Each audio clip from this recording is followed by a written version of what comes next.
Hello everyone, कैसे हैं आप सभी लोग। उम्मीद करता हूँ बढ़िया होंगे। तो आज हम लोग पढ़ेंगे अमेरिकन स्कूल ऑफ ज्योग्राफी के बारे में। बेसिकली हमने प्रीवियस वीडियो में हमने पढ़ा था जर्मन स्कूल के बारे में। इसके बाद हमने पढ़ा था फ्रेंच स्कूल के बारे में। इसके बाद हमने पढ़ा था ब्रिटिश स्कूल के बारे में। तो आज हम लोग पढ़ेंगे अमेरिकन स्कूल ऑफ ज्योग्राफी, यानी कि जितने भी सारे ज्योग्राफिकल थॉट्स एवॉल्व हुए थे, डेवलप हुए थे अमेरिका में, उसके बारे में पढ़ेंगे। अगर आपने ये जितने भी सारे मैंने प्रीवियस वीडियो नहीं बनाया है डिफरेंट स्कूल के बारे में, और जितने भी सारे डिफरेंट टाइप्स ऑफ स्कॉलर्स आए विथ डिफरेंट कंट्रीज़, तो अगर वीडियो वो सब आपने नहीं देखा है तो आप मेरे चैनल पे जा कर के चेकआउट कर लेना। मैं प्लेलिस्ट भी बना दूंगा, वहाँ पे चेकआउट कर लेना, और डिस्क्रिप्शन में मैं लिंक भी दे दूंगा। तो चलिए अब शुरू करते हैं। तो बेसिकली आर्नल्ड गायड जो थे वो ज्योग्राफी के फर्स्ट प्रोफेसर थे। कहाँ पे? अमेरिका में ज्योग्राफी के फर्स्ट प्रोफेसर थे। तो बेसिकली इनका जो थे वो फॉलोअर्स थे रिटर्स के, जो टेलीलॉजिकल अप्रोच था, यानी कि जहाँ पे गॉड विल चलता था, जहाँ पे गॉड को सुप्रीम माना जाता था, और विद ड्यू रिस्पेक्ट्स जितने भी सारे अप्रोचेस से, स्टडी से जो जनरल लॉज बनते थे, ट्रीटीज बनते थे, जो इतने भी सारे स्टेटमेंट बनते थे, वो टेलीलॉजिकल यानी कि गॉड्स विल के चलते बनते थे। तो इनका जो व्यू पॉइंट है वो पढ़ते हैं। इनका जो मानना था कि the continents as the abode of man and the theatre for the actions of human societies. तो इनका मानना था जो कंटिनेंट है वो एबोर्ड ऑफ मैन यानी कि मानव का निवास है, और जो थिएटर है वो जितने भी ह्यूमन समाज है, ह्यूमन सोसाइटीज़ यानी कि मानव समाज का जो कार्य का एक्शन होता है वो थिएटर है कंटिनेंट्स। तो इसके बाद हम लोग पढ़ेंगे विलियम मॉरिस डेविस के बारे में। इनका टाइम पीरियड था 1850 से लेकर के 1934। जो थे ये फिलाडेल्फिया में बॉर्न हुए थे ये, और इनका जो ग्रेजुएशन हुआ था हार्वर्ड यूनिवर्सिटी में हुआ था। और बेसिकली इनको फाउंडर ऑफ अमेरिकन ज्योग्राफी भी कंसीडर किया जाता है। तो इनका नेक्स्ट कंट्रीब्यूशन पढ़ते हैं। While working with seller he learn the art of careful observation and made use of it in logical and impersonal argument. तो बेसिकली इस स्टेटमेंट से हमें ये पता चलता था, ये केयरफुल ऑब्जर्वेशन से जो हमें ये पता चलता है कि ये भी बेसिकली डिडक्टिव अप्रोच को मानते थे, डिडक्टिव अप्रोच से अपना स्टडी करते थे। यहाँ इस डिडक्टिव अप्रोच में क्या होता था? बेसिकली इसमें होता था कि आप जहाँ पे सर्वे करिए, सर्वे करके एक जनरल ट्रीटिस बनाइए, एक थियोरी बनाइए। तो बेसिकली इसमें यही होता था। अब नेक्स्ट कंट्रीब्यूशन पढ़ते हैं। इन 1877 while doing observation in Montana, he developed the theory of cycle of erosion। तो साइकिल ऑफ इरोजन थ्योरी कब बना था? 1877 में। कहाँ पे? मोन्टाना में। और इस थ्योरी को बेसिकली जियोमॉर्फोलॉजिकल साइकिल थ्योरी भी कंसिडर किया जाता है। इसे जियोमॉर्फोलॉजिकल साइकिल भी कहा जाता है। तो इनका इस साइकिल ऑफ इरोजन में बेसिकली होता है क्या, पहले मैं बता देता हूँ। एक जो जितने भी लैंडफॉर्म्स है वो 3 स्टेजेस में डेवलप करते हैं। पहला जो स्टेज होता है वो होता है यूथ स्टेज। सेकेंड स्टेज होता है मैच्योर स्टेज। थर्ड स्टेज होता है ओल्ड स्टेज। अब इसमें बेसिकली होता क्या है कि इतने सारे स्टेजेस में इनका जो साइकिल ऑफ इरोजन है वो डिवाइडेड है। तो बेसिकली इनका कंसिडरेशन ये था कि कोई भी लैंड मास है, पेनी प्लेन है मान लीजिए, एक वो कहीं कभी ना कभी अपलिफ्ट करके एक लैंडफॉर्म बनाता है, चाहे वो कुछ भी हो सकता है। तो अब हम लोग मान लेते हैं कि वो जो लैंडफॉर्म बना है वो माउंटेन बना। तो अब माउंटेन जो बना है वो ये जो तीनों प्रोसेस है, ये तीनों प्रोसेस के साथ में बना। पहले इसका क्या हुआ होगा? पहले अपलिफ्टमेंट हुआ होगा, फिर जाके मैच्योर स्टेज में आया, फिर ओल्ड स्टेज में आके ये घिसने लगेगा। ओल्ड स्टेज में क्या होगा कि जितने भी सारे इरोजनल वर्क है वो वर्क करेंगे। जैसे कि यहाँ पे इरोजन हुआ, यहाँ पे हार्ड रॉक्स है, सॉफ्ट रॉक्स है, इरोजन हुआ, यहाँ पे इरोजन होके अब देखो ट्रांसपोर्टेशन भी तो होगा, with the help of wind transport हो गया कहीं, मान लो अब ट्रांसपोर्ट होके कहीं जमा हो गया, जितने भी सारे यहाँ पे इरोजन सॉइल्स है, रॉक्स है, वो ट्रांसपोर्ट होकर के यहाँ डिपॉजिट हो गया। तो बेसिकली यहाँ पहले हुआ था इरोजन, इसके बाद हुआ ट्रांसपोर्टेशन, फिर हुआ डिपोजिशन। तो ये साइकिल ऑफ इरोजन यही कहता है। और जो ये डिपॉजिट हुआ इस फील्ड को डिपोजिशनल वैली या फिर डिपोजिशनल वर्क भी कहते हैं। तो बेसिकली इस स्टेज को लास्ट स्टेज कहा जाता है, ओल्ड स्टेज कहा जाता है। यूथफुल में द अपलिफ्टमेंट आता है, इसके बाद मैच्योर स्टेज में जब वो ओल्ड की तरफ बढ़ने लगता है, और फाइनली ओल्ड स्टेज आता है। तो बेसिकली इनका साइकिल ऑफ इरोजन में इनका यही स्टेटमेंट है। तो नेक्स्ट कंट्रीब्यूशन पढ़ते हैं इनका। He also gives the concept of Davis trio. अब डेविस ट्रायो बेसिकली 3 चीज़ को कहते हैं। पहला है स्ट्रक्चर, दूसरा है प्रोसेस, और लास्ट है टाइम। अब देखो अगर देखा जाए इसमें साइकिल ऑफ इरोजन में ही इसी चीज़ को समझते हैं।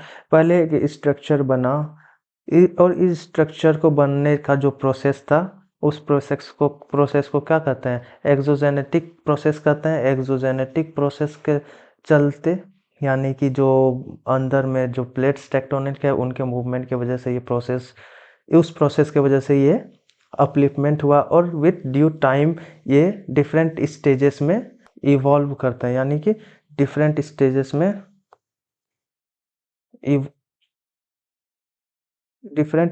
में इवॉल्व करते हैं। कौन कौन से स्टेज में, यूथफुल स्टेज, सेकंड है मैच्योर, थर्ड है ओल्ड स्टेज।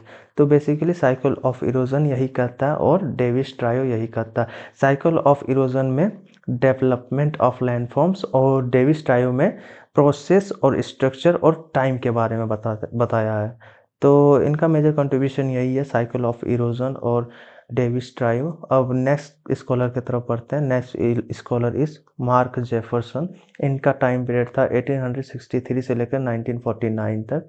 ये बेसिकली अमेरिकन ज्योग्राफर थे, और इन्होंने WM डेविस यानी कि विलियम मॉरिस डेविस के साथ अपना स्टडी किया था। ये कलीग्स थे, या फिर बोल सकते हैं क्लासमेट्स थे। तो इनका जो मेजर कंट्रीब्यूशन है वो है अर्बन ज्योग्राफी में है, size, extent and functions of the cities. यानी कि इससे हमें ये पता चलता है कि इनका जो मेजर कंट्रीब्यूशन है वो अर्बन ज्योग्राफी में ज़्यादा है। तो इन्होंने बहुत सारे कॉन्सेप्ट दिए।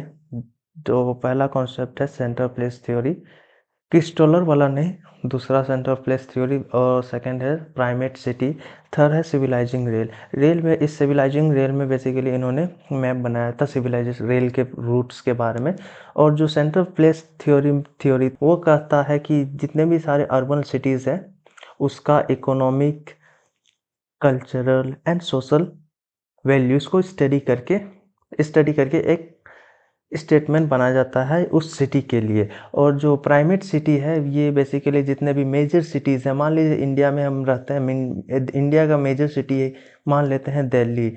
तो दिल्ली जो हो गया वो प्राइमेट सिटी हो गया इंडिया का। तो बेसिकली यही है। और नेक्स्ट कंट्रीब्यूशन देखते हैं।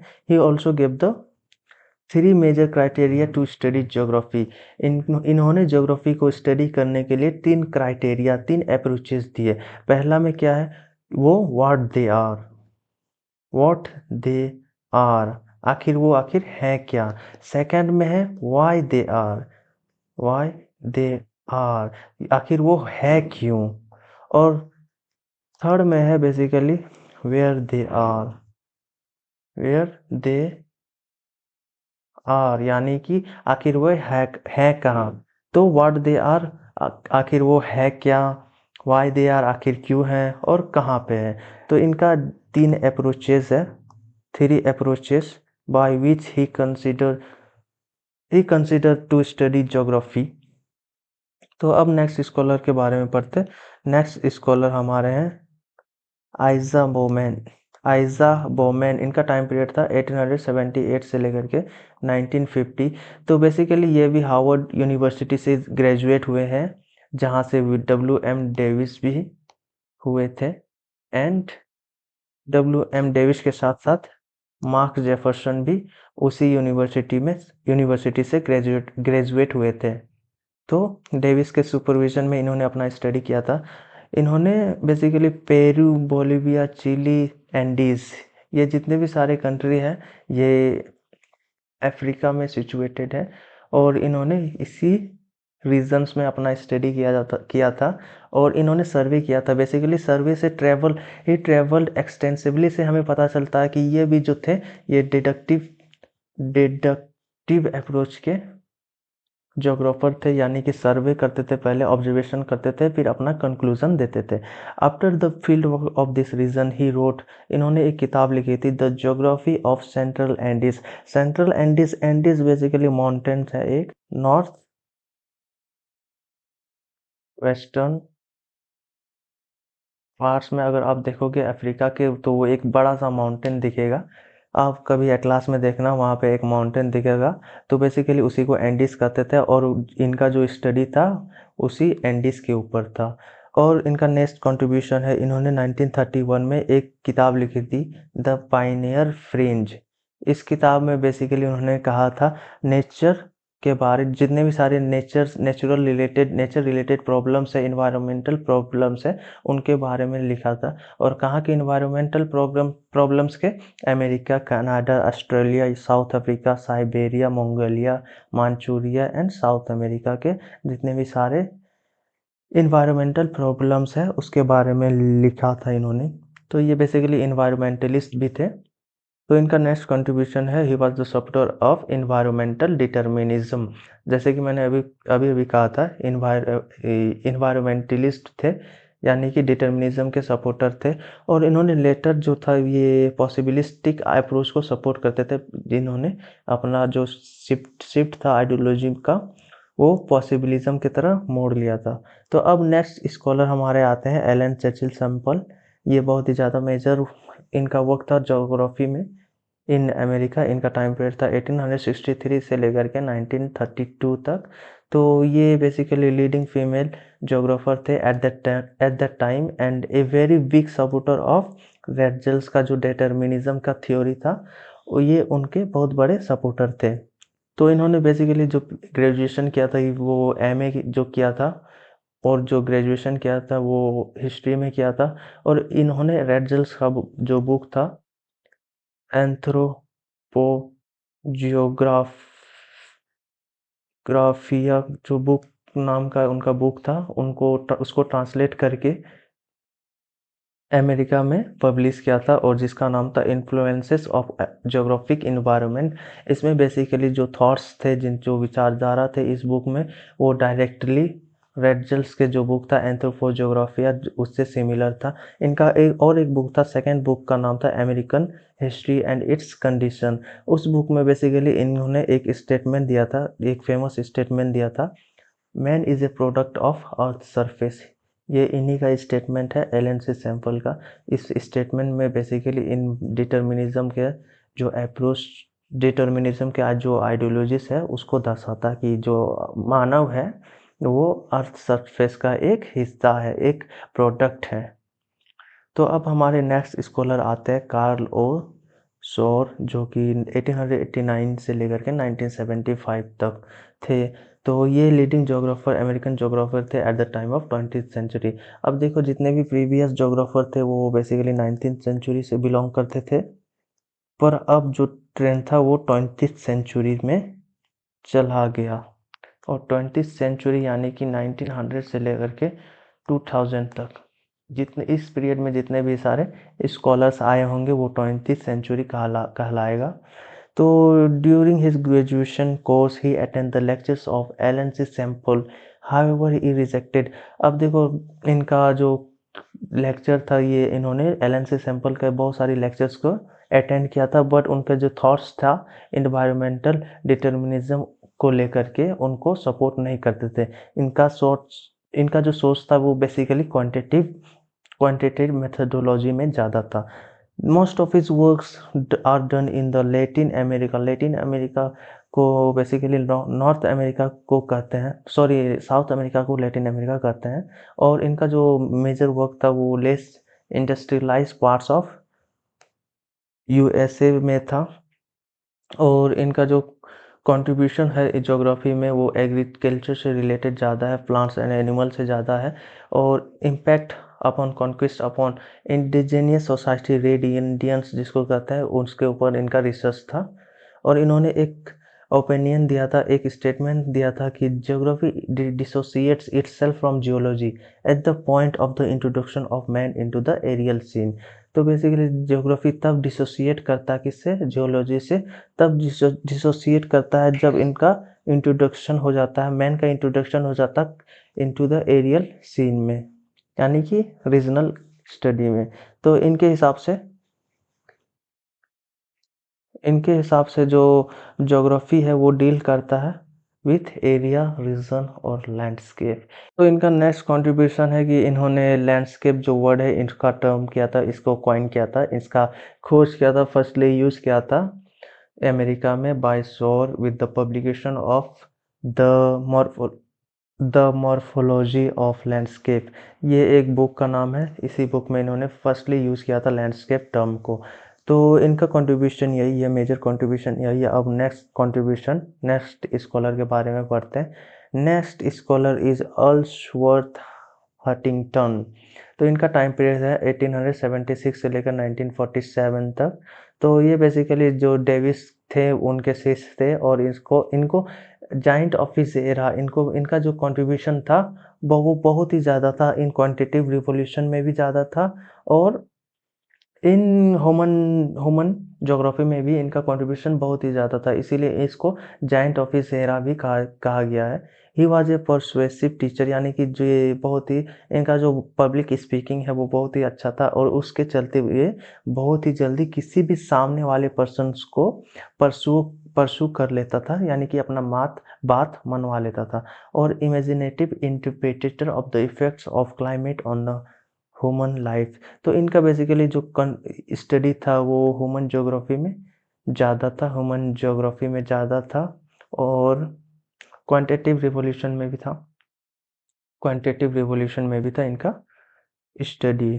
तो बेसिकली इन्होंने बहुत सारी जगह ट्रैवल किए, साउथ अफ्रीका, और as far as from equator, South Africa में बहुत सारे अपने रिसर्च किए। और इन्होंने यूरोप में भी अपना रिसर्च किया, as well as South America. तो बेसिकली इस ट्रैवलिंग अप्रोच से हमें ये भी पता चलता है कि ये भी जो थे वो डिडक्टिव अप्रोच के ही जोग्राफर थे, जहाँ पे पहले ऑब्जर्वेशन फिर कंक्लूजन, तो फील्ड सर्वे किया जाता है। तो on the basis of his observation ही produce an enormous of enormous book इन्होंने प्रोड्यूस किया था, with more than 28 books, with author as well as coauthor के हिसाब से इन्होंने मोर देन 28 बुक्स को पब्लिश किया था। He was an environmental determinist, जो ये डिटर्मिनिज्म का थ्योरी था वो सपोर्ट करते थे। Who try to explain the styles of life of human groups nations in the light of their weather and climatic condition. तो बेसिकली इनका जो मेन स्टडी था वो ह्यूमन ज्योग्राफी में था, और इन्होंने क्लाइमेटोलॉजी में था, जो कि ह्यूमन से रिलेटेड है, ह्यूमन के से एसोसिएटेड है। Nations in the light of their weather and climate. तो इनका जो मेन वर्क है, 3 मेन वर्क के बारे में मैंने लिखा है यहाँ पे। पहला वर्क है पल्स ऑफ एशिया, जो 1997 में पब्लिश हुआ था। सेकेंड बुक का नाम है सिविलाइजेशन एंड क्लाइमेट इन 1915, और थर्ड बुक का नाम है प्रिंसिपल्स ऑफ ह्यूमन ज्योग्राफी इन 1945। ये तीनों बुक कहीं ना कहीं ह्यूमन ज्योग्राफी एंड क्लाइमेटोलॉजी से इंस्पायर्ड है। तो इन्होंने क्वांटिटेटिव अप्रोच जो मदद लिया था, इन्होंने सिविलाइजेशन को मेजरमेंट करने के लिए क्वांटिटेटिव अप्रोच, यानी कि जितने भी सारे साइंटिफिक मेथड्स है एज वेल, और जितने भी सारे टूल्स है, साइंटिफिक टूल्स, इस टूल के हेल्प के जरिए इन्होंने मेजरमेंट ऑफ सिविलाइजेशन किया था। यानी कि बेसिकली ये साइंटिफिक, जितने भी सारे इनके जो स्टडी है वो साइंटिफिक थे, और अपना कंक्लूजन दिया इसी बेसिस पे। तो गाइस आज के वीडियो में बस इतना ही। मैंने मेन जोग्राफर्स था अमेरिका का, उनका कंट्रीब्यूशन बताया इस वीडियो में। अगर आपको ये वीडियो पसंद आए तो चैनल को सब्सक्राइब और वीडियो को लाइक कर दीजिएगा। अगर आपका कोई फ्रेंड पढ़ना चाहता है अमेरिकन स्कूल ऑफ ज्योग्राफी तो उसको भी शेयर कर दीजिएगा। एंड अगर आपने हमारे प्रीवियस वीडियो को चेकआउट नहीं किया तो मैं लिंक डिस्क्रिप्शन में दे दूंगा। जर्मन स्कूल ऑफ थॉट्स के बारे में, उस सब के जितने भी सारे स्कूल्स थे वो सारे के सारे मैंने डिस्कस किए हैं। उसका जो वीडियो का लिंक है मैं डिस्क्रिप्शन में दे दूंगा। तो आज के वीडियो में बस इतना ही। Thanks for watching.